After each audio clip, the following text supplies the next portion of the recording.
sais, Marie-Chantal. Que Francine fasse systématiquement un meilleur score que nous, passe encore. Mais si ça continue, on va passer derrière. Oui. Dites-moi franchement, Donald. Oui, Marie-Chantal. Ça vous vient d'où, ce nom à la con? C'est un pseudo? Non. Qui serait assez con pour prendre un pseudo pareil? Ça a dû être dur à porter. Surtout quand vous étiez gosse. Mon Dieu. Bon. Revenons à nos moutons. Je veux dire, à nos ménagères de moins de 50 ans. C'est dû à quoi, cette érosion régulière de notre audience?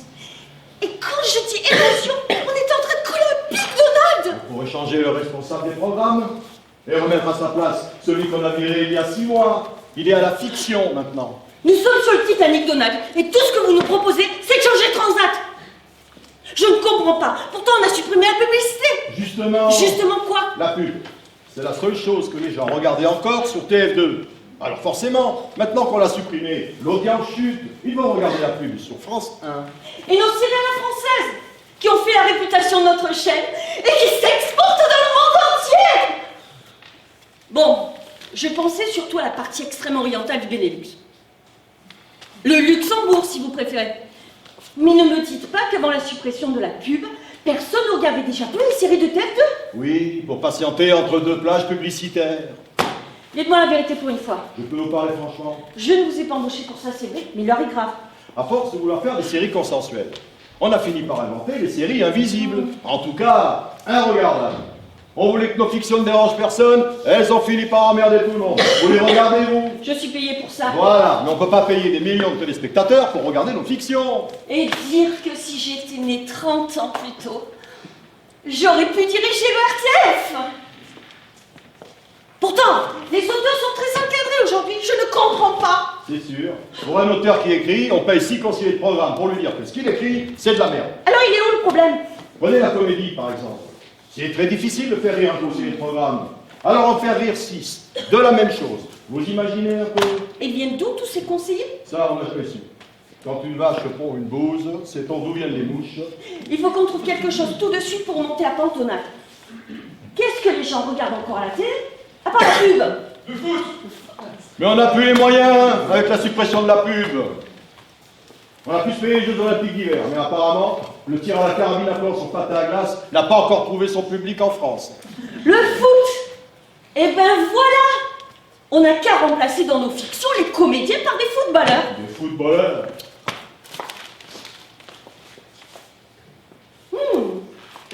Tenez celui-là par exemple. Il n'a pas marqué beaucoup de buts cette saison. Pourquoi si vous défaire l'acteur si... Je ne sais pas. Si vous avez une meilleure idée, je vous paye pour ça, non? Et si au lieu de nous épuiser à lutter contre la concurrence de France 1, on allait au bout de notre ligne éditoriale? Je ne savais pas qu'on en avait une. On arrête la fiction. On montre la télé en train de se faire. On pourrait appeler ça télésurveillance, par exemple. On filme directement l'auteur en train d'écrire et de s'auto-censurer. Les 6 conseillers de programme en train de ne pas rire aux blagues qu'il n'a pas osé faire, le degré ultime de la télé-réalité, le degré 0 de la télé, pour paraphraser Barthès. Barthez, le gardien de but. En voilà un qu'on pourrait récupérer dans notre équipe. Il a pris sa retraite, non? Si vous y tenez. Excellent, Donald, excellent. Je savais bien que vous n'étiez pas un Mickey. Vous voyez, moi aussi, je sais rire quand je... Ça commence quand? Quoi? Télésurveillance. Mais ça a déjà commencé.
l'antenne dans un quart d'heure.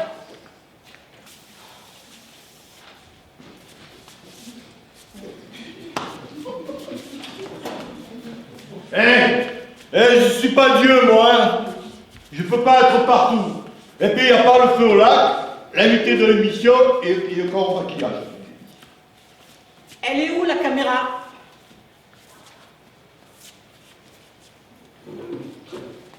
Là-bas. Ça va les fauteuils? Plus au centre.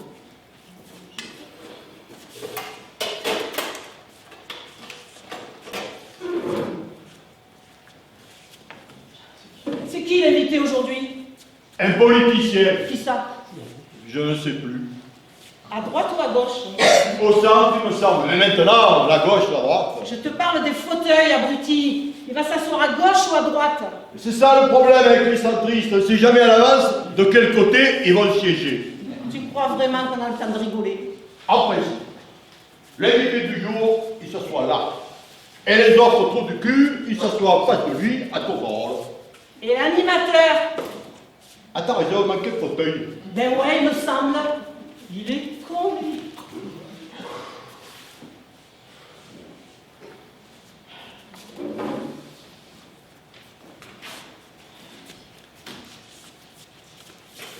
Voilà.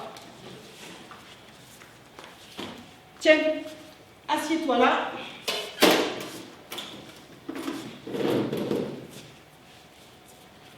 Ok. Je fais l'invité, hein. Tu nous entends, la régie? Là? Ok, on fait un essai de micro.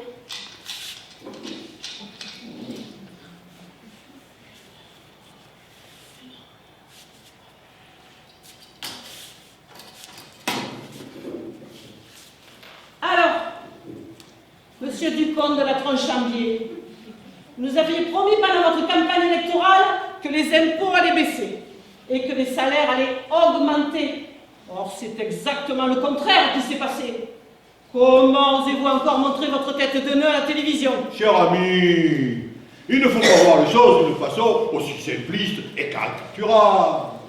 En réalité, au-delà des apparences, parfois trompeuses, la situation de la France n'est pas aussi catastrophique que l'opposition voudrait nous le faire à croire. Bon, ben on dirait que ça marche. Oui. Le spectacle va pouvoir commencer. Quand les clowns seront sortis du maquillage. Et qui c'est qui va le présenter? Ben c'est notre crétin là, celui qui vient d'arriver. Celui qui s'est fait virer de France 2?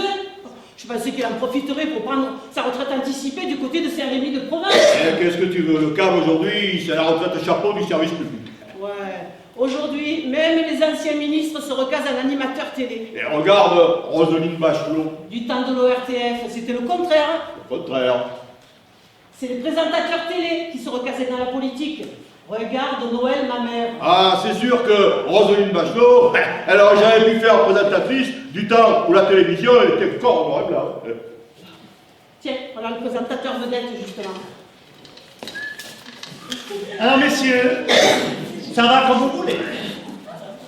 J'espère parce qu'on n'est pas en avance là. La faute à qui? On a dû faire à la balance nous-mêmes. Il a fini de se faire belle, notre centriste. Je ne suis que présentateur. Et il y a des clients qui demandent plus de maquillage que d'autres pour être présentable. Les caméras sont en place. Ouais, ça baigne. Qu'est-ce qu'on ferait sur les caméramans? De la radio, probablement. Excellent. Ça me rappelle la jeunesse quand je faisais mes débuts sur une radio périphérique. Je vous ai déjà raconté la première fois où j'ai rencontré Michel Drucker. Bon, excusez-nous, mais on a du boulot, nous.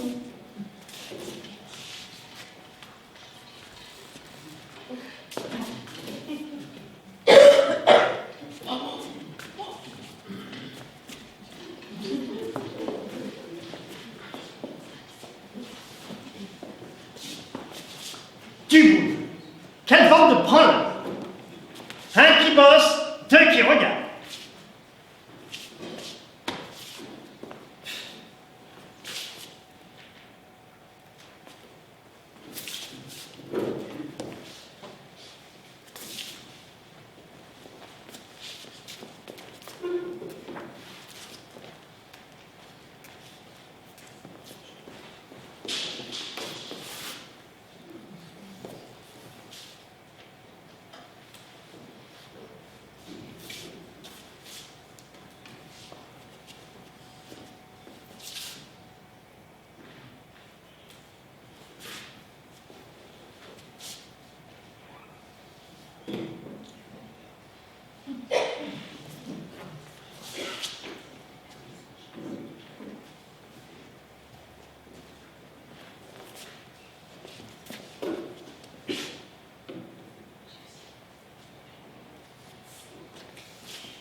Qu'est-ce qu'elle fout encore, cette dingue? Ah, Delphine, ça roule ma poule? Justement, j'allais vous dicter. Je suis là, docteur, prête à satisfaire tous vos désirs.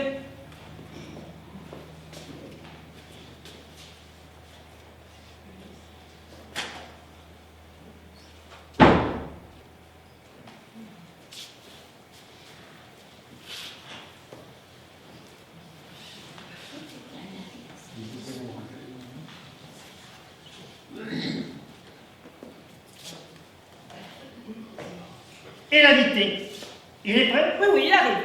Les politiciens, je te jure. Question maquillage, c'est pire que les gonzesses. Surtout que là, il y a du boulot. Il m'a même fait jurer de le faire asseoir à droite parce que c'était son meilleur profil. Vous voyez le tableau? En tout cas, je ne peux pas l'encadrer. Ce n'est pas un cadeau, je sais, mais bon. Ce sera peut-être notre prochain président. Figurez-vous qu'on était à Sciences Po ensemble. Il avait déjà les dents qui riaient le plancher. Il est d'une prétention et d'un machisme. Oh, ça, ce n'est pas bien. Il nous a pas manqué de respect, au moins. Il a demandé à la stagiaire de lui apporter une tisane au miel pour s'éclaircir la voix avant l'émission. Et vous savez quoi? Il l'a renvoyée parce qu'elle n'était pas assez chaude. Pas assez chaude. Qui? La tisane ou la stagiaire? Il faut dire, j'ai croisé ce matin Samantha. Elle est... Bon, il nous reste 1 minute. On voit le dernier détail ensemble? J'allais vous le proposer. Et les prolos qu'il a convoqués pour faire son apologie, pour tout cela? Oui, enfin, justement, je voulais vous en parler. Oui, ben on n'a plus le temps, là, ma chérie. Faites-le moi. J'imagine que dans le temps, il a le maîtresse d'école qui lui a procuré ses premiers émois amoureux, son copain d'internat qui lui a appris comment s'astiquer le manche, et l'ami de sa mère qui avait pissé. Je te conne. Charles, comment vas-tu? Mais très bien, Bruno. Et toi? Désolé, je n'ai pas pu venir te saluer au maquillage, mais on a un peu la bourre. On t'a proposé un café. Ah, jamais de café, ça noircit les dents. J'ai aussi arrêté de fumer et je fais un petit régime. Ah oui, ça se voit. Mon conseil en communication me dit que quand on a des ambitions politiques, il vaut mieux avoir les dents blanches et ne pas avoir l'air trop bien doux. C'est clair. Non, c'est Pierre, Pierre, c'est qui Pierre? mon conseil en communication. Ah oui, c'est clair. C'est curieux de se retrouver ici, non? Ça fait des années. C'est ce que j'étais en train de dire à Delphine, justement. On était encore étudiants à Sciences Po. Moi, c'était l'ESSEC. C'est ça. On était encore jeunes et beaux. C'était le bon temps. Eh oui. En tout cas, elles ne t'ont pas loupé, hein. Tu es maquillée comme une voiture volée. Je compte sur toi pour éviter ce genre de blague quand nous serons à l'antenne. Déjà que les politiques sont un peu mal aimés. Oh, tu sais ce qu'on dit. Mieux vaut être mal aimé que mal aimé. Au fait, tu connais Delphine, c'est mon assistante. Oui, oui, on s'est croisés. Mais j'ignorais que c'était ton assistante. Pour moi, c'est beaucoup plus qu'une assistante, crois-moi. Mais ne t'avise pas de me la piquer. Hein. Tu n'as pas changé, toi. Bien sûr, à l'antenne, on se voit. Sinon, on va encore parler des relations incestueuses entre le politique et le médiatique. C'est tous les autres politiques. N'écoutez pas des femmes journalistes aussi. Le jour où ce sera le contraire, on aura fait un grand pas vers l'égalité des sexes. Ah, elle est bonne celle-là. Vous imaginez Martine Aubry remariée avec Laurent Delahousse. Bon, assez rigolé. Il va falloir y aller, mon vieux. On passe à l'antenne dans 5 minutes. Tout est prêt alors? Oui, ne t'inquiète pas. Delphine m'a donné la liste de tes invités surprises, soigneusement préparés par ton DIRCOM. Oui, justement, je voulais vous en parler. Voyons voir. Alors, qui en a en premier? Madame Carpentier. Madame Carpentier. C'est qui ça? J'ai jamais donné ce nom-là sur ma liste d'invités surprises. C'est-à-dire que, avec cette épidémie de gastro en ce moment, on a eu pas mal de désistements et il a fallu remplacer quelques-uns de vos invités. Comment ça, remplacer? Vous en avez parlé avec Pierre? C'est qui, Pierre? Pierre, mon conseiller en communication, bordel. C'est-à-dire que... Ne t'inquiète pas, Charles. Tout est sous contrôle. On a l'habitude, tu sais, on gère. Et puis comme ça, ce sera vraiment des invités surprises. J'ai horreur des surprises. Si j'en suis arrivé là où j'en suis aujourd'hui, figure-toi, c'est parce que je n'ai jamais rien laissé au hasard. Cool. Détends-toi. Tu veux que j'appelle un stagiaire pour te faire un petit massage avant l'émission? Ah, elle est très douée, tu sais. Non, parlons-en, ta stagiaire. Cette tisane qu'elle m'a donnée, ça me donne envie d'aller aux toilettes. J'ai encore le temps, non? Oui, oui, vas-y, c'est pas grave. Mais dépêche-toi quand même. Mais qu'est-ce que vous avez foutu, bordel? Vous auriez pu m'en parler. J'ai essayé, mais Oui, bah, de toute façon, on n'a plus le temps. il faudrait peut-être que vous leur disiez un petit mot avant de commencer. Ah oui, c'est vrai. Je les avais oubliés, ceux-là.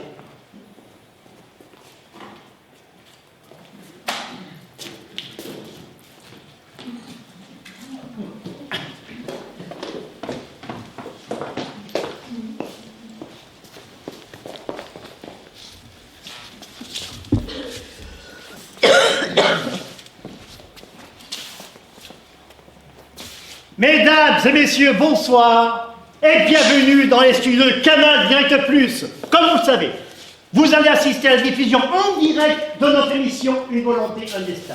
Donc, vous pouvez applaudir de temps en temps si vous voulez, et c'est même recommandé.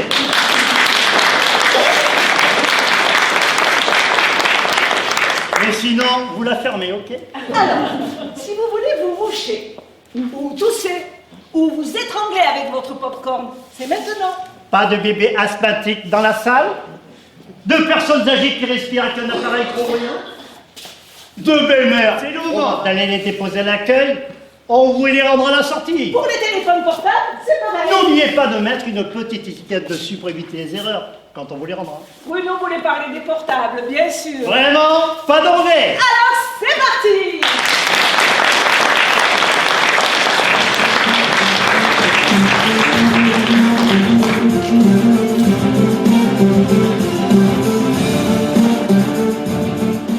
Ah, Charles. Ça y est? On a fini son petit pissou? Bon, alors on va pouvoir lancer l'émission.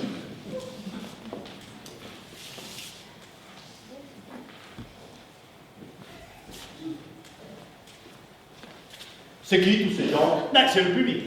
Le public. Pourquoi faire le public? L'émission est en public. Je ne savais pas que c'était en public. Ce sont tes électeurs, Charles. C'est important qu'ils soient là. Mes électeurs. Vous avez bien vérifié avec mon conseil en communication qu'ils avaient tous voté pour moi. Je voulais dire des électeurs en général. Si tu veux être le prochain président, mon vieux, ce sont ces gens-là que tu dois convaincre, le peuple de France. C'est à eux que tu dois t'adresser. Et Canal Direct Plus, c'est la portière. Bon, je ne voudrais pas vous bousculer là, mais on passe à l'antenne dans 30 secondes. Alors, si vous pouviez vous asseoir et arrêter de jacasser. Ok. Si la technique est prête, alors on y va.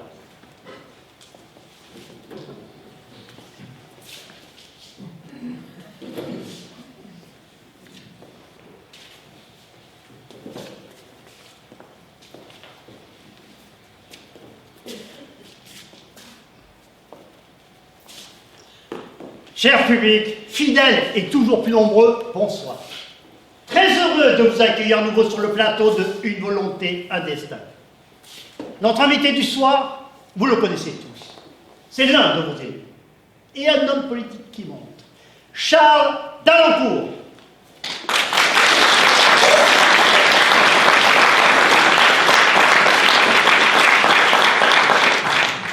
Monsieur Dalencourt, bonsoir. Bonsoir Bruno. Et bonsoir à tous.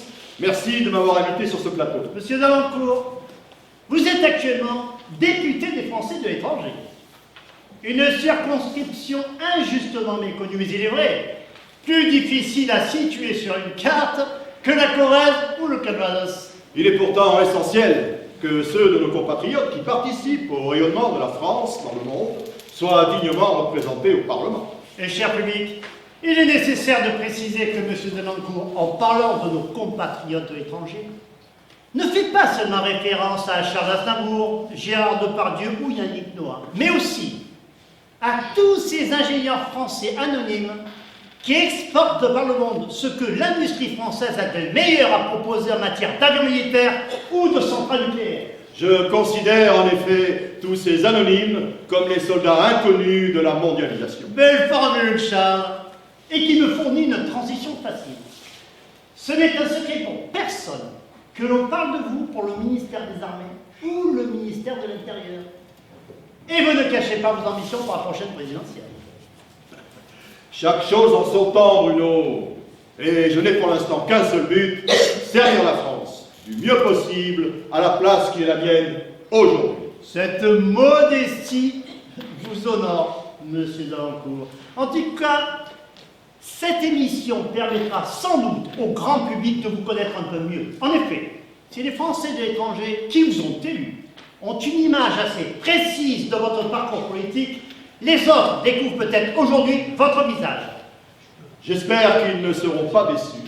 À vous de leur montrer votre meilleur profil, Charles. Quoi qu'il en soit, si les Français connaissent le personnage politique, ils ignorent tout de l'homme, qui est assez discret, il faut bien le dire. Il est vrai que je n'aime pas beaucoup parler de moi.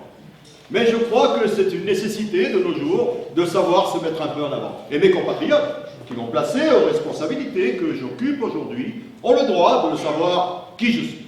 Sans plus tarder, monsieur Dalancourt, nous recevons le premier de nos invités surprises, invité qui, n'en doutons pas, nous permettra d'éclairer votre personnalité sous un jour un peu plus personnel, puisqu'il s'agit de votre ancienne maîtresse. Ma maîtresse.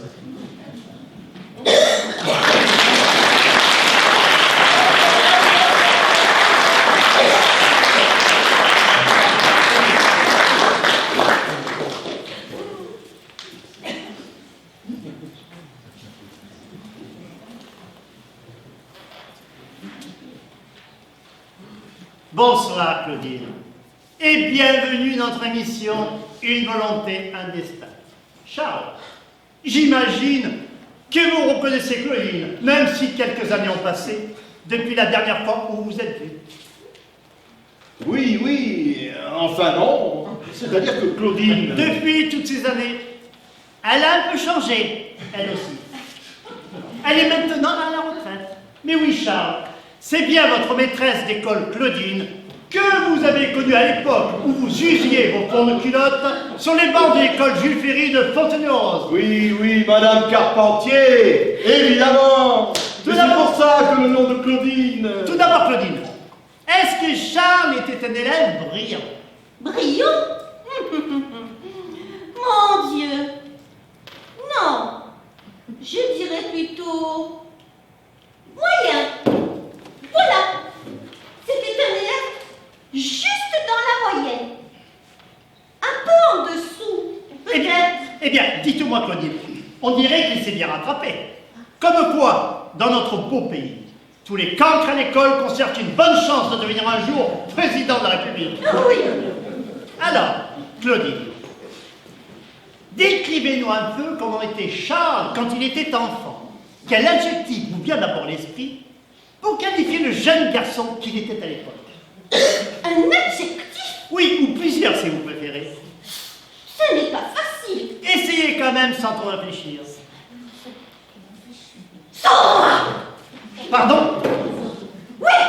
Je ne dirais pas qu'il était méchant, c'est un nom, mais sombre, vous voyez?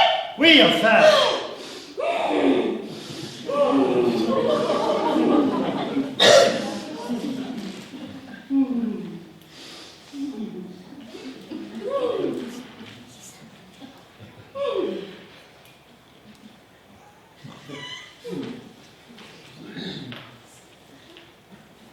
C'est vrai que je n'étais pas un enfant très sage. Je le reconnais volontiers, mais comme tous les garçons de mon âge, j'imagine. Disons que, quand il faisait une bêtise, il se débrouillait toujours pour que quelqu'un d'autre porte le chapeau à sa place, vous voyez?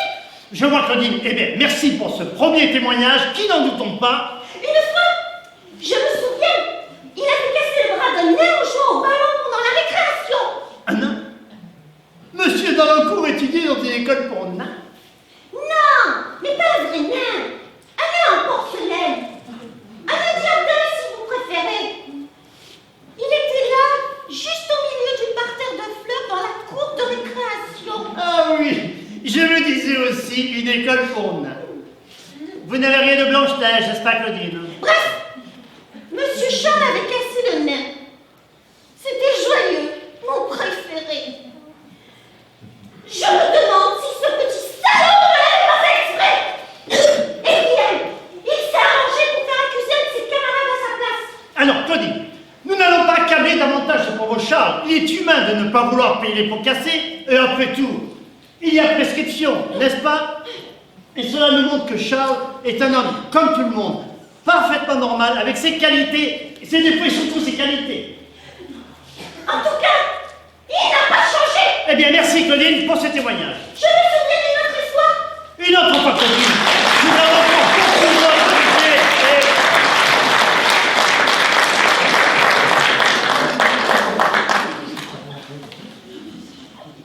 Eh bien, Charles, ce sont les joies du direct. Au moins, on ne pourra pas nous accuser d'avoir trié les à voter sur le volet. Ben, tout à fait, Bruno. Alors, un peu d'émotion en revoyant votre chère maîtresse tant d'années après? Oui, c'est très émouvant pour moi de revoir Claudette.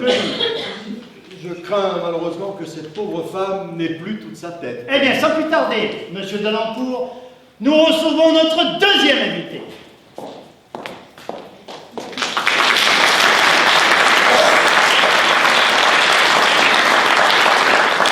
Philippine! Ah, celle-ci au moins vous la reconnaissez. Oui, enfin... Alors, Philippine, vous étiez la colocataire de Charles lorsqu'il était étudiant, je crois. Philippine, en fait, c'est un surnom. Parce que je viens des Philippines et que M. Charles n'arrivait pas à prononcer mon vrai nom. Dans ce cas, quel est votre véritable prénom? Zaster Magmarmo. C'est un prénom d'origine tibétaine qui désigne la déesse de la richesse. Zasterma. Eh bien, je crois que nous continuons à vous appeler Philippine, n'est-ce pas? Alors, Philippine, quel genre de colocataire Charles était-il? Très soigneux. L'homme de l'ordre. C'est plutôt un bon point pour un futur ministre intérieur. Je dirais même qu'il était un peu maniaque. Maniaque? Il fallait que ses pantalons soient toujours impeccablement repassés avec le pli juste au milieu pour que ça tombe exactement sur le pompon de ses mocassins. Parce que c'était vous qui lui repassiez ses pantalons? Eh bien, dites-moi, Philippine, j'aurais rêvé d'avoir une colocataire comme vous lorsque j'étais étudiant. J'étais plutôt sa femme à tout faire, en réalité. À tout faire. Dans ce cas, Philippine, vous n'êtes pas seulement la colocataire parfaite, vous êtes la femme idéale. Comme j'étais sans papier, je ne pouvais même pas me louer une chambre de bonne à mon nom. Alors, Monsieur Charles m'a recueilli chez lui. Ce qui prouve sa générosité. En échange, j'effectuais quelques tâches ménagères. Je vois de petits arrangements entre amis, somme toute. Monsieur Charles avait aussi recours à mes services. Lorsqu'il se sentait un peu seul, vous voyez ce que je veux dire? Je vois. Vous lui faisiez la lecture le soir au coin du feu, ou bien un petit massage de temps en temps pour le déstresser avant de passer un examen important. Oui, enfin. Alors justement, quel genre d'étudiant était-il? J'imagine que Charles était tout aussi consciencieux en ce qui concerne ses études que maniaque sur ses plis de pantalon. Je ne devrais pas le dire. Mais en fait, c'est moi qui ai tapé son mémoire de maîtrise. Vraiment, on peut dire que par là, un petit service en matière de secrétariat donc. C'est qu'à l'époque, on l'a trop vite oublié. Les traitements de texte n'existaient pas encore. C'était alors, ils vous donnaient ces brouillons et vous les tapez dans la machine. En fait, eux ne m'ont jamais vraiment donné de brouillon. En fait, c'est moi qui ai entièrement rédigé son mémoire de maîtrise à sa place. Vraiment, on peut dire que par là, il vous a donné une grande marque de confiance, n'est-ce pas? En échange, il m'a fait obtenir un titre de séjour provisoire par son père qui était préfet. Eh bien, mesdames et messieurs, voilà qui nous montre que Charles peut aussi être un homme de cœur. Merci Philippine pour cet émouvant témoignage. D'ailleurs, monsieur Charles, si vous pouviez faire encore quelque chose pour moi, mon visa arrive à expiration et je ferai tout ce que vous voulez. Je vous le jure. Je vous le jure. Mon assistant va prendre vos coordonnées et je suis sûr que monsieur Darancourt, quand il sera ministre de l'Intérieur, étudiera votre dossier avec bienveillance, n'est-ce pas Charles? Bien sûr. Quelqu'un peut accompagner mademoiselle Philippine à la frontière? Je vais y voir les coulisses. Mais laissez-moi vite.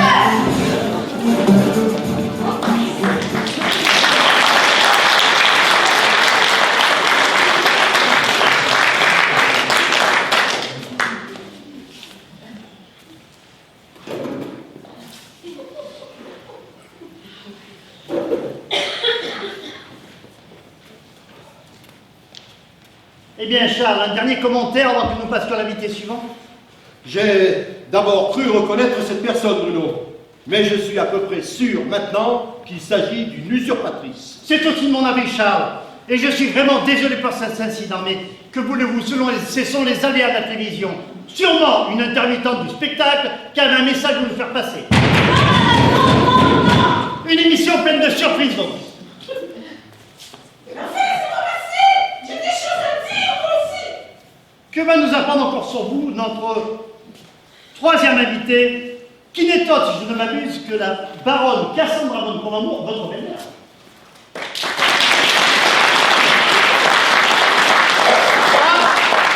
On me dit de l'oreillette que cela ne va pas être possible.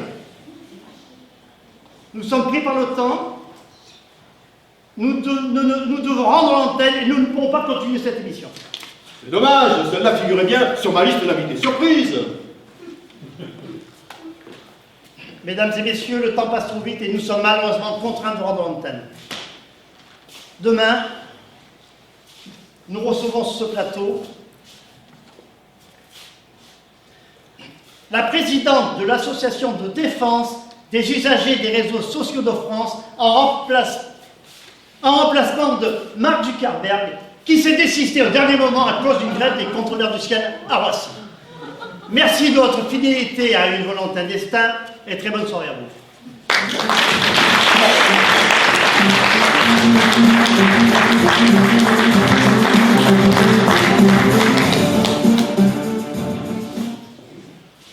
Non mais quel calvaire! Ça me donne envie d'aller aux toilettes. Ça va être le stress pendant l'émission. Toi, tu te retiens, Bruno, hein? Un peu moins fort. Il reste encore quelques personnes dans la salle. Vous, la dame, on vous a rien demandé! Si vous n'aviez pas changé la liste de mes invités surprises au dernier moment sans m'en parler... Allez, on va tous se calmer. Après tout, ça ne s'est pas si mal passé que ça, non? Tu trouves? Enfin, on prend du sang au montage. Au montage, mes chats, c'était en direct. En direct? Allez. Mais je ne savais pas que c'était en Allez, direct! ce n'est pas si grave que ça. L'important, tu sais, c'est de ne pas s'adapter. Tu crois? Et puis entre nous, si tu veux mon avis, en matière de politique, les Français préfèrent les tricheurs et les magouilleurs. Tu crois? Mais oui, les gens ont horreur des hommes politiques honnêtes. Ça leur fait peur. Quelqu'un d'honnête, qu'est-ce que tu veux? Ils n'ont pas confiance. Ils préfèrent quelqu'un qui leur ressemble. Là, ils vont se sentir plus proches de toi. Regardez, Sarkozy, Mitterrand, Chirac. Ouais, évidemment. Mais bien sûr. C'est qui les gentils? Chaban-Delmas, Delors, Rocard. Pour un Premier ministre, à l'occasion. Mais pour un président, il va être super menteur. Mais attention, avec un côté terroir, quand même. Les Français, ils votent au centre. Et au centre de la France, qu'est-ce qu'il y a? Le Massif central. Et au centre de la Massif central, La Corrèze. Chirac et Hollande. Tous les deux anciens députés de la Corrèze. Mais moi, je suis député des Français de l'étranger. Mais vous êtes un centriste. Et cette émission a bien fait ressortir ton côté auvergnat. Tu es sûr que la Corrèze, c'est en Auvergne? Oh, on ne va pas chipoter non plus. Pour être président de ce pays, il faut montrer qu'on serait capable de vendre le cheval de trait pour un pur arabe. Les Français, pour l'Élysée, ils aiment bien ce côté maquignon. Sinon, comment espérer vendre un Rafale au Qatar? Ou un paquebot à la Suisse. Tu crois? Mais bien sûr. Donc, à ton avis, on ne coupe rien? Et il faudrait tout couper, si. Et puis de toute façon, c'était en direct. Eh bien, tu vois, Bruno, tu m'as presque convaincu. Je te dis que c'était une bonne émission. Dis donc, Bruno, ça te dirait de remplacer Pierre? C'est qui, Pierre? Mon conseiller en communication. On déjeune et on en parle.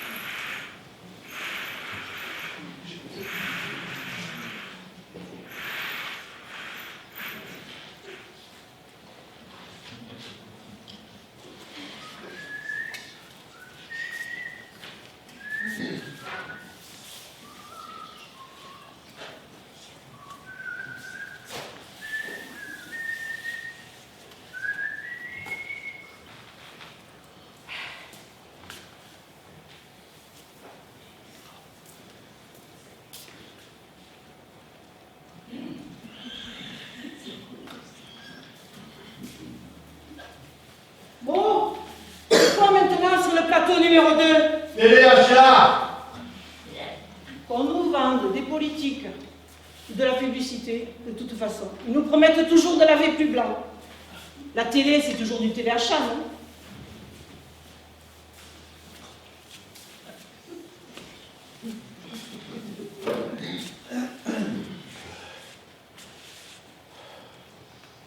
Tu en as pensé quoi du centriste? Ben tu vois, il m'a plutôt déçu en bien. Ouais. Moi aussi. On enlève les fauteuils. Il faut faire de la place pour les produits. Qu'est-ce que c'est comme produit? Des urnes. Non. Après nous avoir vendu le candidat, ils nous vendent des urnes. Des urnes funéraires. Ah ouais. Il faut dire que l'après-midi, il n'y a plus que le 4e âge qui regarde la télé. C'est pas toujours évident de trouver des produits qui les font encore rêver. Hein. Tu as raison. Juste après la sieste, une bonne promo pour la crémation. Vivement la retraite, tiens. Que nous aussi on se la coule douce devant la télé, hein, au lieu d'aller bosser dedans. Qui c'est qui va le présenter, ce téléachat? C'est Samantha, la stagiaire, qui va s'y coller. Oh, je lui ai fait un peu répéter son rôle tout à l'heure. Avec de l'avoir serré une urne funéraire contre sa poitrine, ça donne envie de se faire incinérer. Ce point-là? De la bombe, je te dis, tu l'as pas encore aperçu. Ah, je crois pas. Bah, tu te souviendrais, crois-moi. Hein. Ah ben tiens, là voilà, justement.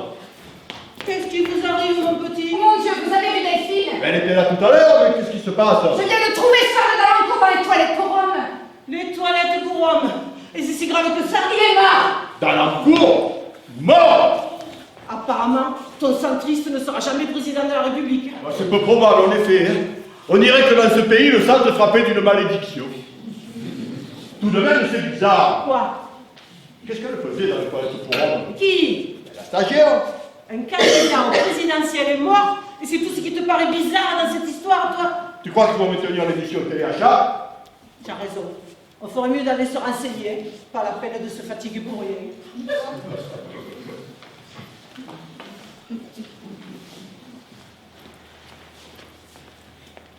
Mort? Vous êtes sûr?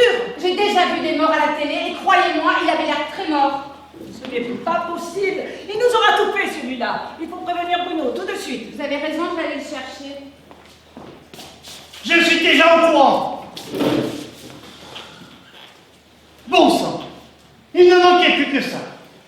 Pour mon premier jour d'antenne avec Une volonté, un destin, mon invité qui meurt presque en direct. Tu parles d'un baptême du feu. Plus personne ne va le voir venir dans l'émission. De notre côté, l'audience était en chute libre. Ça pourrait relancer l'intérêt du public. Non, vous croyez? Quoi qu'il en soit, il faut appeler la police tout de suite. T'es déjà fait, ils sont là dans un instant. Mais il est mort comment? Mais je ne sais pas, moi. Pas de vieillesse en tout cas. Et si vous alliez voir? Je ne sais pas. Il vaut mieux que personne n'entre dans ces toilettes pour l'instant. C'est la scène de crime. Vous pensez qu'il s'agit d'un crime? Je n'en sais rien, je ne sais pas. Mais ce que je sais, c'est que c'est là qu'on a retrouvé le corps et il vaut mieux ne toucher à rien avant l'arrivée de la police, non? Ça m'entend, mon petit. Allez, mettre un panneau sur la porte des toilettes pour éviter que quelqu'un ne les utilise avant que ce petit problème ne soit résolu. Et qu'est-ce que je marque dessus? Je ne sais pas, moi, improviser. Quelle gourde! C'est vous qui l'avez embauché. Il faut bien donner sa chance à la jeunesse. Oh, si c'est une œuvre humanitaire, alors.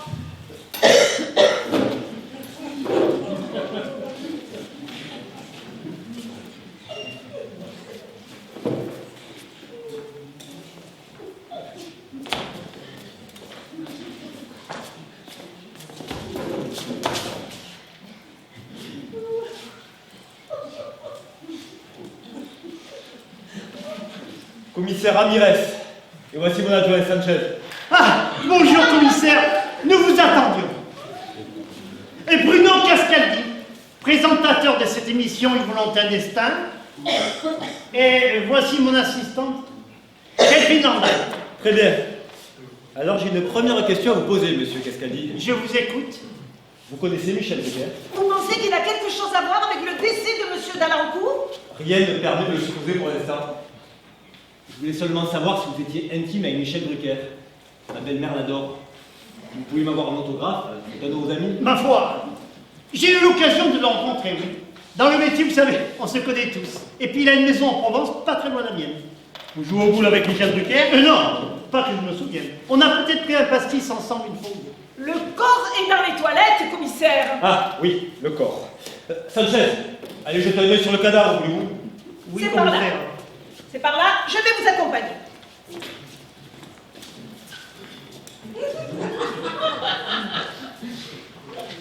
J'ai horreur de voir des cadavres.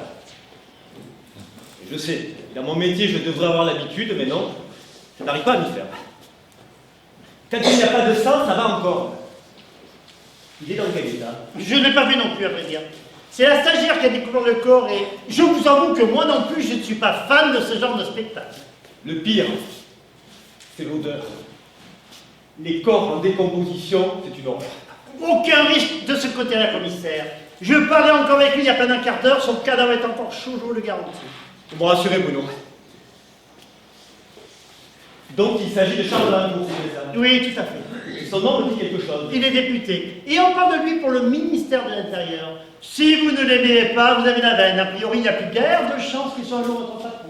Vous savez, nous, la politique, depuis Pétain jusqu'à Mitterrand, et encore aujourd'hui, les gouvernements passent, la police reste. Il était de gauche ou de droite, celui-là? Centriste. Qui pourrait bien vouloir un centriste? Enfin, je veux dire, au point de voir le tuer.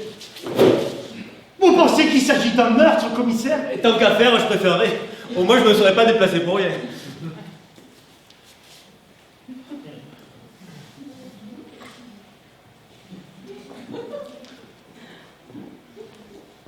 Mais dites-moi, c'est qui tous ces gens qui nous regardent là?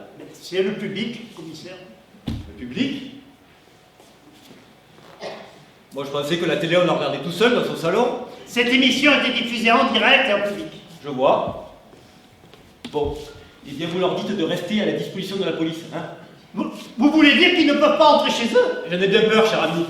Après tout, il y a peut-être là des gens qui, depuis des années, rêvent d'assassiner un centriste. Dans ce cas,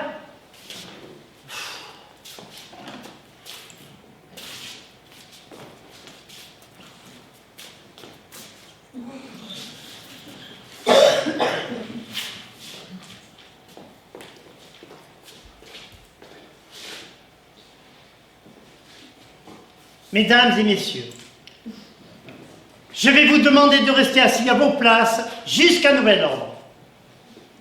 Si cette situation venait à se prolonger trop longtemps, bien sûr, nous vous ferons apporter de l'eau minérale et des couvertures. Merci de votre compréhension et encore désolé pour cet incident aussi regrettable qu'imprévu. Eh oui! Qu'est-ce que vous voulez? Il y a des jours comme ça. C'est la faute à pas de chance. C'est comme au théâtre. On ne peut pas se barrer avant la fin de la représentation. Vous allez au théâtre de temps en temps, vous? Rarement, à vrai dire. Vous avez bien raison. Dimanche dernier, ma femme m'a traîné voir une pièce en matinée. Croyez-moi, si j'avais pu m'échapper à l'entracte. On vous en a empêché? Pire, il n'y avait pas d'entracte. Oh, le pièce en entraque, ça devrait être interdit. Bon. Alors, qui d'autre était présent dans ce studio lorsque la mort de M. Dancourt est survenue? Voyons voir. Les témoins qu'on avait invités à participer à l'émission pour parler de lui, les techniciens de plateau. Dans ce cas, personne ne doit sortir d'ici. Très bien, commissaire. Vous étiez intime avec la victime, Charles, pas plus qu'avec Michel Drucker. mais vous l'appelez quand même par son prénom. Dans ce milieu, on s'appelle tous par nos prénoms et on se fait la bise. Parfois même, on couche ensemble. Ça ne veut pas dire qu'on est intime pour autant. Enfin, nous avons étudié ensemble à HEC il y a quelques années. Vraiment. Et quel genre d'étudiant était-il? Bon élève? Bon camarade? Déjà un peu faillot, à vrai dire. Mais vous êtes sûr que cela peut faire avancer l'enquête? Probablement pas. Il faudrait d'abord savoir si la mort de M. Dancourt n'est pas naturelle. Ah, ben voilà Sanchez qui revient justement. Alors, ce cadavre, qu'est-ce qu'il dit? En première vue, pas grand-chose, commissaire. Pas de sang, pas de traces de coups, pas de marque de strangulation. Mais bon, j'ai préféré ne toucher à rien avant la vérité du légiste. C'est dingue. J'ai l'impression d'être dans une série policière. Apparemment, le décès de la victime ne vous perturbe pas plus que ça. C'était la première fois que je le voyais. Et à dire vrai, il n'était pas particulièrement sympathique. Votre stagiaire va vous le confirmer. Votre stagiaire, c'est elle qui a découvert le corps, je crois. J'aimerais l'entendre, en effet. Je vais la chercher, commissaire.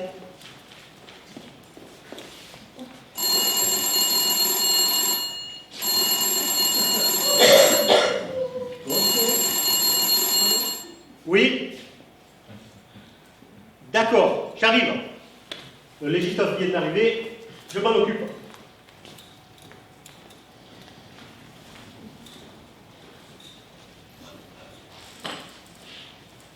Asseyez-vous là, mademoiselle. C'est amusant, j'ai l'impression d'être l'invité de l'émission. Ça tombe bien, j'ai toujours rêvé d'être animateur télé. Vous n'avez qu'à considérer qu'il s'agit d'une interview et que je suis Laurent Delhomme. Je peux vous offrir un café, commissaire. Non, merci. Jamais de café. Après, je n'arrive pas à dormir toute la journée. Mais ça, qu'est-ce que c'est? Ça, c'est de la tisane. C'est que M. Dalancourt a demandé qu'on lui serve pour s'éclaircir la voix avant l'émission. Je vois, un truc du métier quand on passe à la télé. Apparemment, il n'en a bu que la moitié. Mais ça doit être froid maintenant. Ça ira très bien. Moi aussi, j'ai un chat dans la gorge. Ça m'en parie tout de suite, commissaire. Très bien. Alors à nous deux. Nom, prénom, âge, qualité. Lamballe Delphine. Mon âge, c'est une information que je ne vous donnerai qu'après avoir reçu quelques coups de bottin sur la tête. Quant à mes qualités, je dirais la ténacité et le courage. Par qualité, je crois que monsieur le commissaire pensait plutôt à votre état civil et votre métier.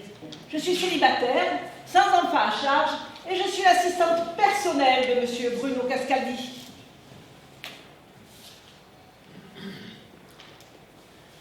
Alors Delphine, parlez-moi un peu de vos relations avec monsieur Cascaldi. J'ai lu dans la presse que votre histoire avec lui n'était pas seulement professionnelle. Oh, vous savez, on dit tellement de choses dans les journaux. Vous n'allez pas vous en tirer avec une telle pirouette, Delphine. Le public est là, il vous écoute, et lui aussi, il a envie de savoir. Ah oui, le public, c'est vrai. Il faudrait peut-être le libérer, non? Ne vous occupez pas d'eux, ma chère.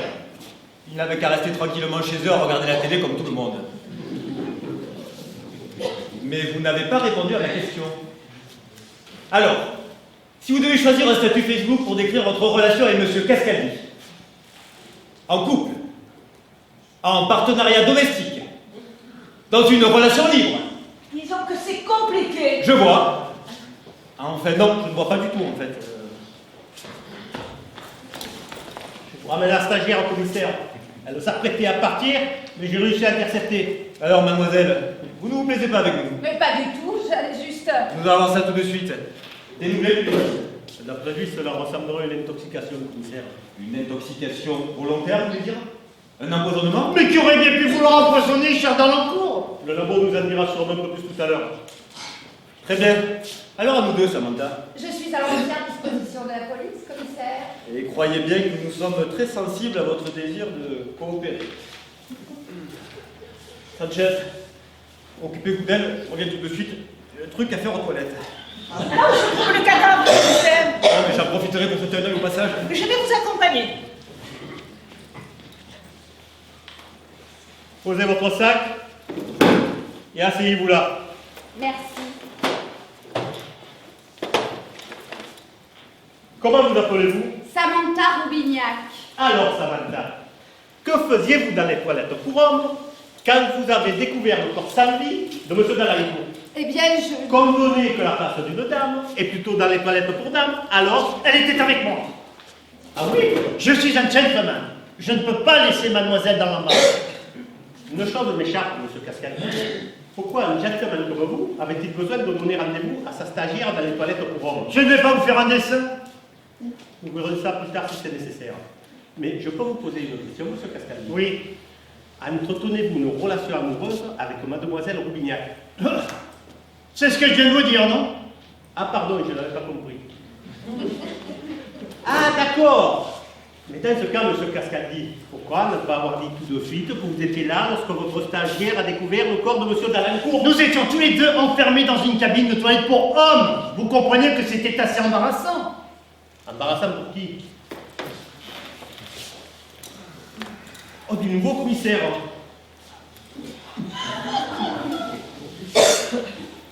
Je n'ai pas pu utiliser les toilettes pour hommes. Il y avait un panneau sur la porte indiquant qu'elles étaient momentanément inutilisables à cause d'un chantier de désamiantage. Je me suis dit que c'était l'argument le plus efficace pour éviter que quiconque ne pénètre dans les toilettes pendant que le corps s'y trouve toujours. Bon, quoi qu'il en soit, d'après les premières analyses du légiste, Charles serait mort d'une overdose. Une overdose? Je ne savais pas qu'il était toxicomane.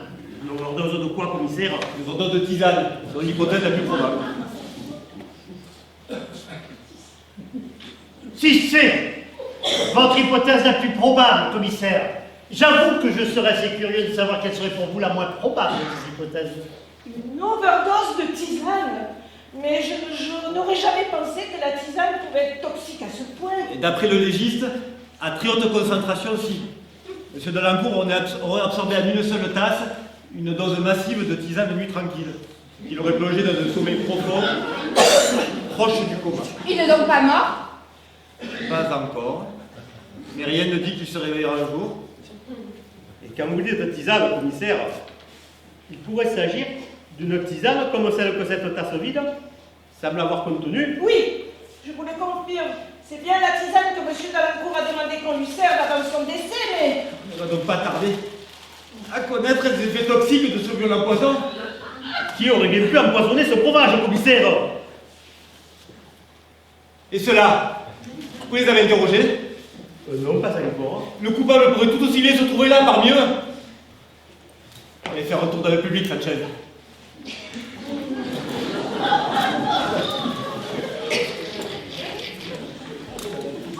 Et si vous en voyez un qui n'a pas l'air d'avoir la conscience tranquille, et je ne parle pas de ceux qui ont réussi à se glisser dans la salle sans payer leur billet, hein.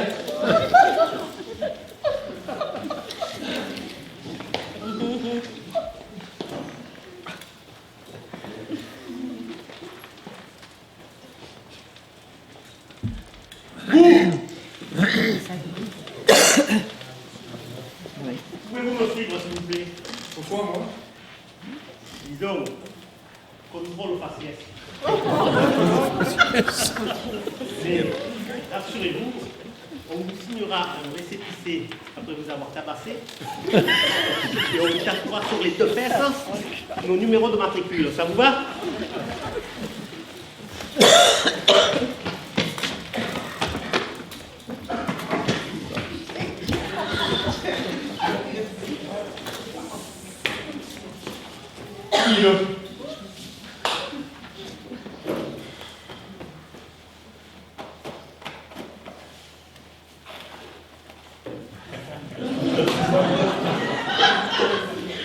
Bingo, commissaire, une boîte entière de tisane nuit tranquille.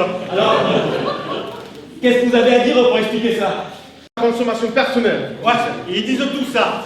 Il faudra vérifier la provenance de cette saloperie pour éviter d'autres victimes innocentes. Même si c'est de la bonne à l'origine, elle a pu être coupée à des substances beaucoup plus toxiques. Tilleul, verveine, camomille. Oh, vous aviez raison, commissaire. Il y a aussi des colorants et des additifs. Vous avez de la chance, mon vieux. C'est votre quart d'heure de célébrité. On va vous interviewer. Mais je n'ai rien fait, je vous jure. C'est ça. Vous allez au théâtre après avoir absorbé de la tisane nuit tranquille, alors que tout le monde se bourre de café pour ne pas s'endormir. Passe-moi le Et vous bottin. pensez qu'on va vous croire? Passe-moi le bottin, Sanchez. Tout de même, vous n'avez pas maltraité de nos spectateurs. On a déjà du mal à les faire venir. Imaginez les critiques désastreuses dans la presse et je m'y réduis. Rassurez-vous, c'est juste pour trouver les coordonnées d'un livreur de pizza. J'ai des crocs, moi. Pas vous? Je vais vous le chercher, commissaire.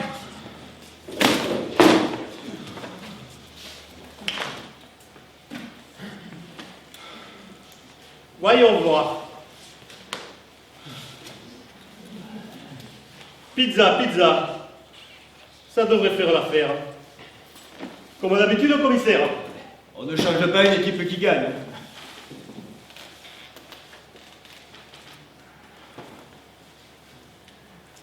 Oui, ce serait pour faire livrer 2 pizzas.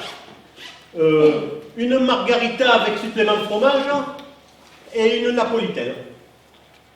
L'adresse, nous sommes actuellement en tournage dans les studios de Canal Direct.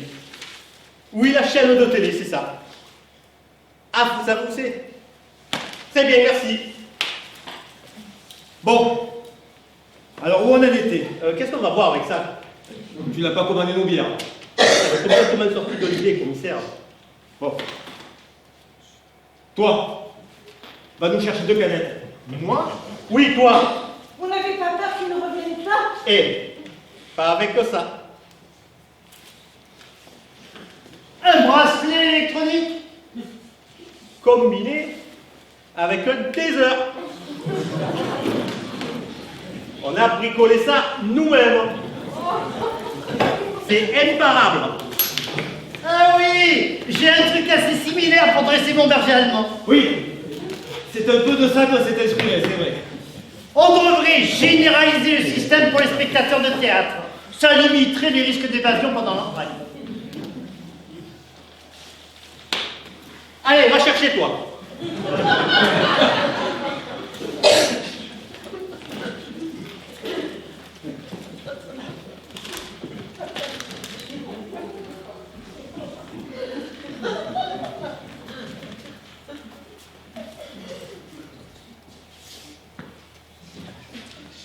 Revenons à nos moutons. Donc, la stagiaire se tape l'animateur dans les toilettes. Désolé, je comprends bien, vous n'étiez pas au courant. Je crains qu'en ce qui concerne votre statut Facebook, vous deviez passer de la mention c'est compliqué à la mention c'est très compliqué. Là. Voyons, mesdames, un peu de tenue.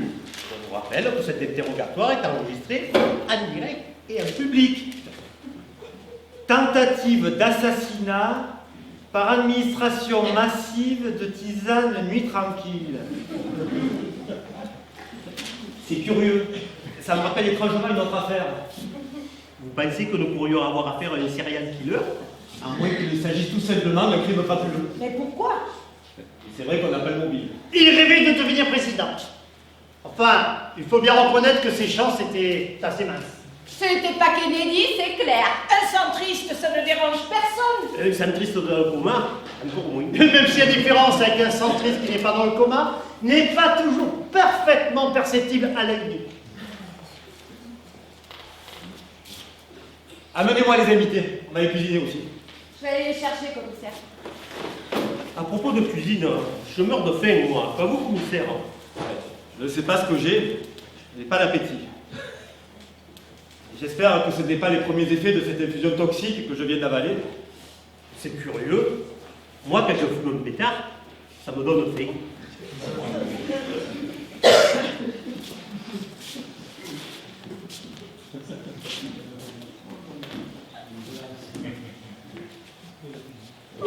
Alors, la petite dame, assez perdue de temps comme ça, vous avouez tout de suite ou vous préférez que je vous passe un peu à tabac avant? C'est vrai. Quand je l'avais pour élève à l'école primaire Notre-Dame de la Bonne Espérance, je le détestais. C'était ma tête de turc. Mais commissaire, vous imaginez bien que la charité chrétienne m'interdit de céder au désir de la vengeance? C'est ça, mémé. À d'autres, hein.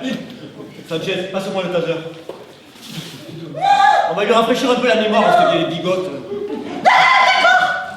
Autrefois, j'ai pensé à le noyer en lui maintenant la tête dans la cuvette des toilettes pendant la récréation. Mais je n'ai pas eu le courage. Ça a été la seule fois? Je lui ai mis aussi un peu de morondre dans son goûter. Mais ça n'a pas vraiment marché. Et puis, c'était il y a des années, commissaire. Il y a prescription, n'est-ce pas? Mais bien sûr, mémé, ne vous inquiétez pas. Si une maîtresse d'école ne peut pas se débarrasser des gosses le plus brillant de sa classe, comment faire donner un peu d'ordre dans l'école de la République? J'espère que personne dans la salle n'a confié ses enfants à une babysitter du même genre pour venir assister au spectacle. Bon. Qu'est-ce qu'il faut à nos canettes, lui? Je vais accélérer un peu le mouvement, commissaire.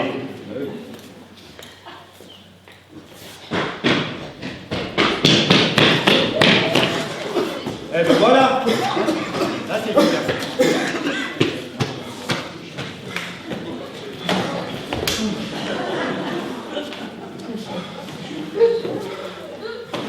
J'ai croisé le livre de pitié en revenant.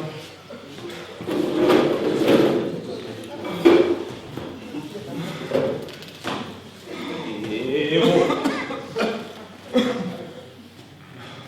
Vous en voulez? Non, merci.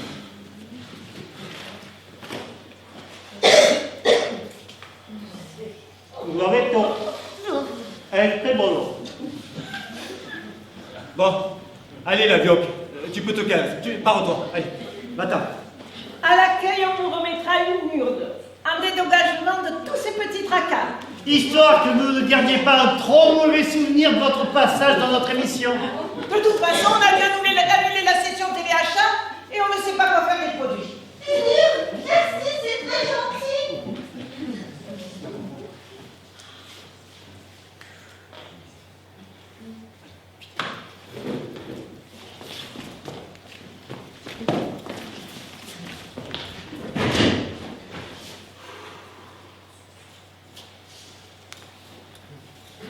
Au suivant.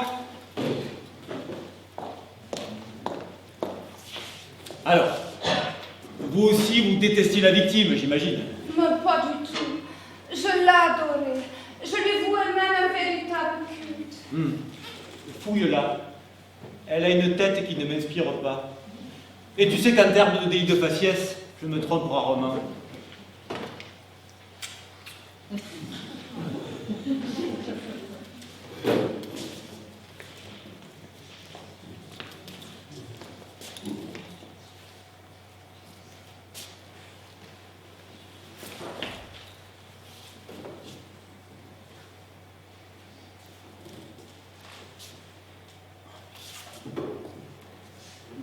Et vous aviez encore raison, commissaire. Cette poupée avec des aiguilles plantées dans les yeux, elle ressemble étrangement à la victime, non? Alors c'est ça le culte que vous lui réserviez?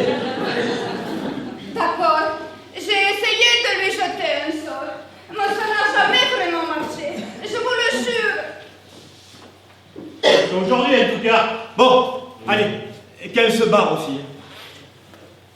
On va pas se mettre à faire tourner les tables non plus. On fait de la police scientifique, nous. On n'est pas des exorcistes.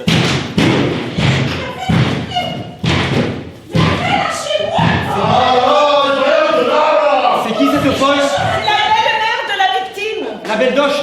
Apprenez, mademoiselle, que dans 10% des affaires criminelles d'ordre familial, c'est la belle-mère qui assassine son gendre. Ou l'inverse. Laissez-la passer. On va l'interroger. Asseyez-vous, chère madame. Asseyez-vous. Ah, merci, monsieur. Vous, au moins, vous êtes un vrai gentleman. Ça y est, vous commencez. Bonjour à tous. Je suis la baronne Cassandra von Kronenbourg.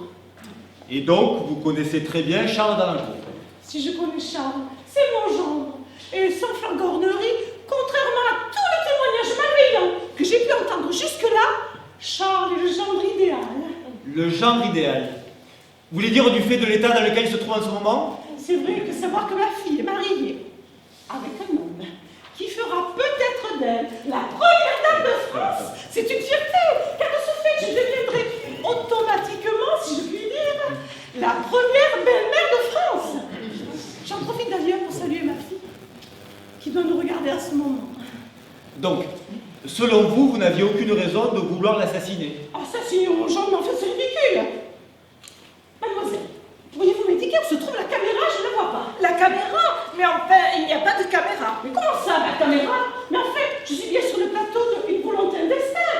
Et ce monsieur qui me pose des questions, c'est bien le célèbre animateur Bruno Cascaldi. Qu'est-ce qu'elle dit? Elle comprend Cascaldi. Je crois que madame a cru qu'elle était interviewée dans le cadre de l'émission. Bon, allez, embarquez-moi ça aussi. Mais enfin, c'est insensé! C'est un complot! Faites venir les techniciens. Il n'y a que qu'on n'a pas encore interrogé.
Oui. Salut les siamois.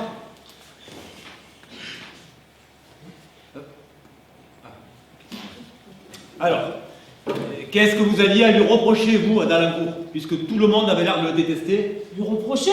Rien du tout. Ah, il était homophobe, c'est ça? Homophobe?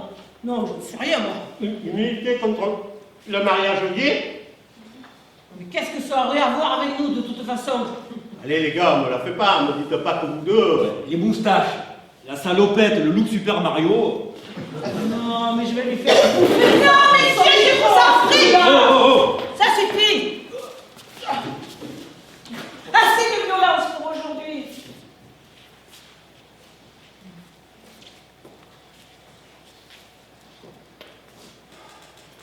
J'avoue, commissaire. C'est moi qui ai versé un sachet de laxatif dans la tisane de M. Dalincourt. De laxatif? Mais pourquoi? Il avait été odieux avec tout le monde ici. Je voulais lui donner une bonne leçon. Mais je ne vois pas en quoi cela aurait pu le tuer. Un laxatif. Alors c'était seulement ça? Vous me rassurez? Comme j'en ai bu, moi aussi. Mais cela n'explique pas l'état dans lequel Dalincourt se trouve en ce moment. Bah, en effet, quand même, on l'a retrouvé complètement...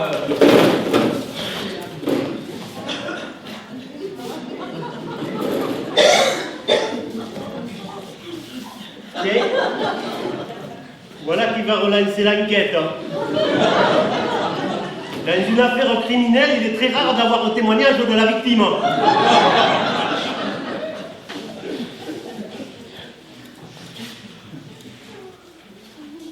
Alors, mon vieux,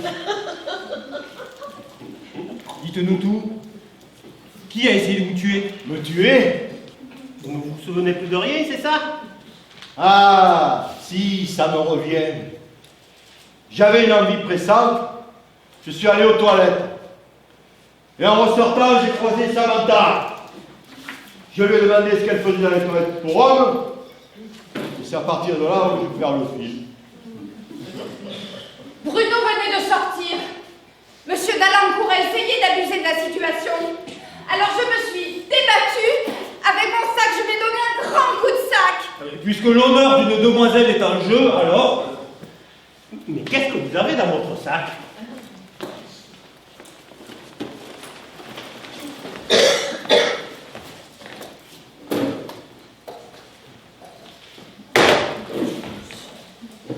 Une enclume?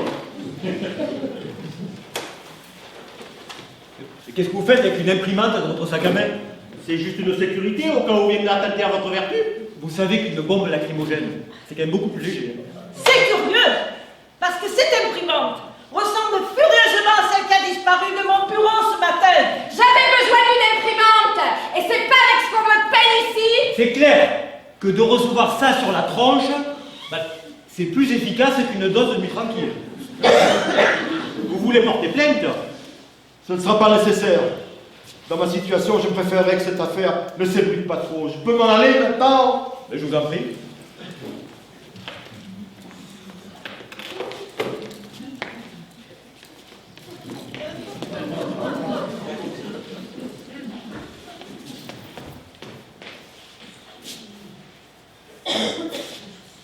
Merci, commissaire. Je vous suis très reconnaissant d'avoir conduit cette enquête avec une telle discrétion et une telle délicatesse. À charge de revanche. Mais j'y pense. Ça vous dirait de participer à l'émission?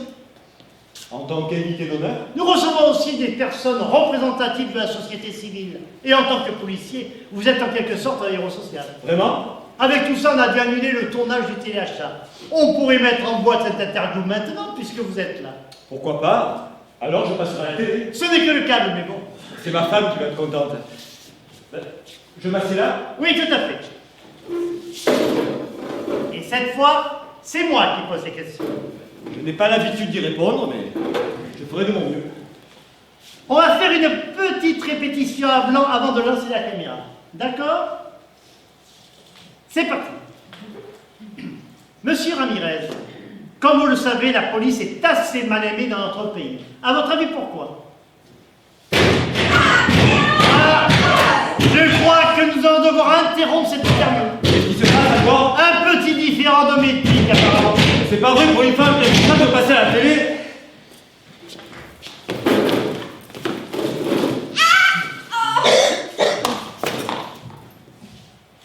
Voilà. Comme ça, on va être tranquille 5 minutes. Croyez-moi, c'est plus radical que la tisane. Waouh! Vous pourriez me fournir un truc comme ça? Ça m'aiderait beaucoup dans mes relations professionnelles. Si vous arrivez à me trouver un autographe de Michel Drucker pour ma belle gauche... Je vais voir ce que je peux faire. Allez, on y retourne direct. Vous êtes prêts, la régie? Générique!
Alors, tout d'abord, nous sommes ravis de vous voir aussi nombreux. C'est toujours une surprise, ça fait toujours plaisir. Merci à tous. Alors, cette pièce est de Monsieur Jean-Pierre Martinez. On y reviendra.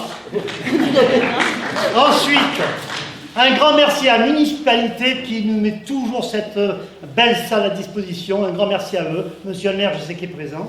Sur la gauche.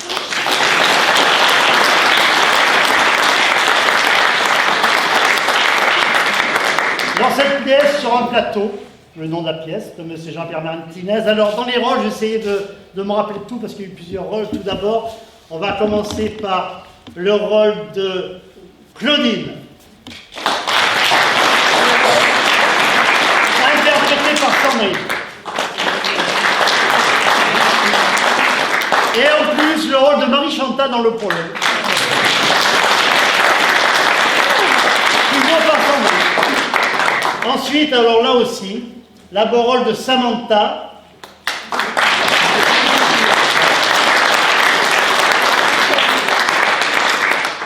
Interprétée par Nathalie.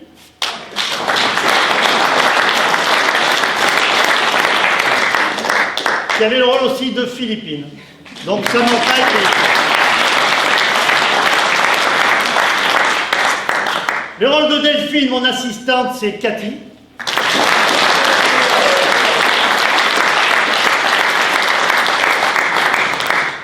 Notre GG, notre baronne Cassandra dans votre Colombo, c'est Geneviève.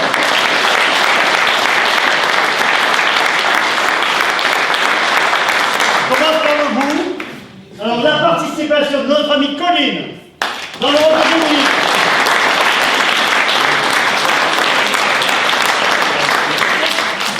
Le commissaire de police Ramirez, interprété par... C'est quoi ton prénom déjà? Pierre. Pierre.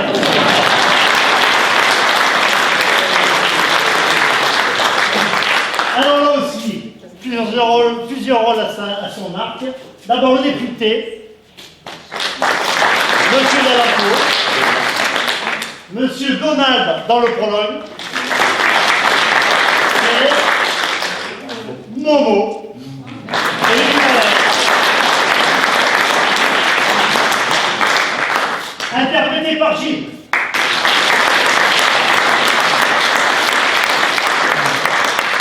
l'adjoint de M. Ramirez, Sanchez.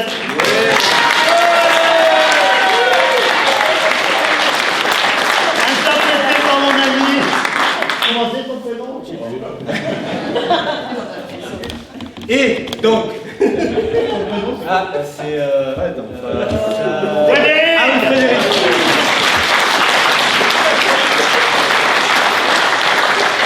Et donc notre présentateur vedette, qui se prénommait Bruno dans la pièce.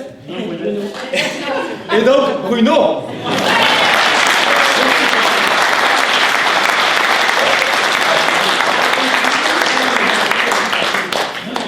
Alors, aussi, nous avons aussi cette pièce qui a été montée de toutes pièces avec beaucoup de transpiration de sueur jusqu'au bout. Notre metteur en scène, Madame Yasmina Mazur.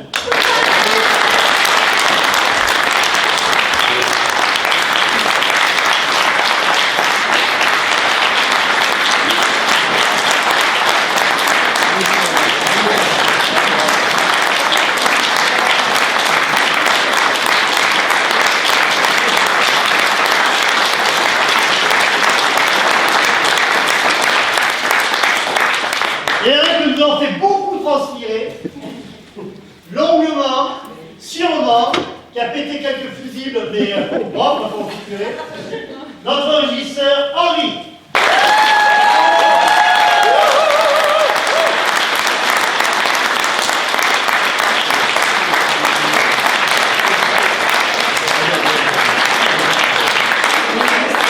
Voilà la troupe au complet. Et après, je voulais revenir aussi sur Monsieur Jean-Pierre Martinez, qui, vous savez, quand on joue, on a une certaine pression, mais quand on sait que dans la salle, il y a l'auteur qui est présent, Monsieur Martinez est présent, la pression est encore beaucoup plus forte. Voilà. Je ne sais pas s'il veut rester discret, mais je sais qu'il est présent. Alors après, il est là. Voilà, Monsieur Martinez.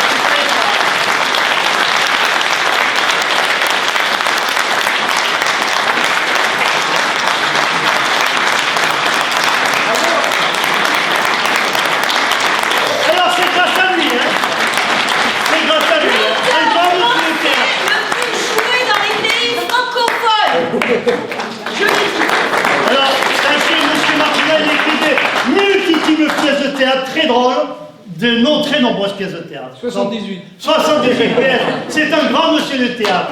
Voilà, merci à lui d'être présent.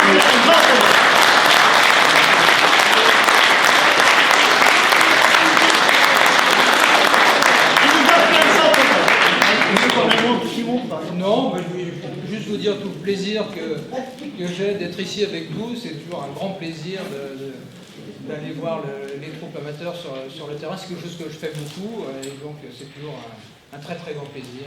Et voilà, je voulais juste vous remercier de votre accueil et dire un grand bravo à cette formidable troupe. Et voilà, bonne soirée.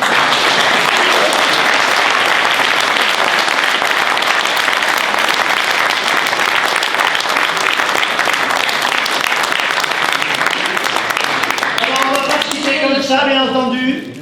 Alors, on va se retrouver derrière, comme à l'habitude, un petit pot de l'amitié avec quelques friandises à manger pour pouvoir parler entre nous. Et puis, si la pièce vous a plu, grâce à M. Martinez, on a remis un petit chapeau. Donc, si vous avez trouvé bien, vous pouvez mettre quelque chose. Si vous ne mettez pas, c'est pas grave. Le principal, c'est que qu'on ait tous passé un très bon moment ensemble. Et merci à tous d'avoir été présents. Voilà.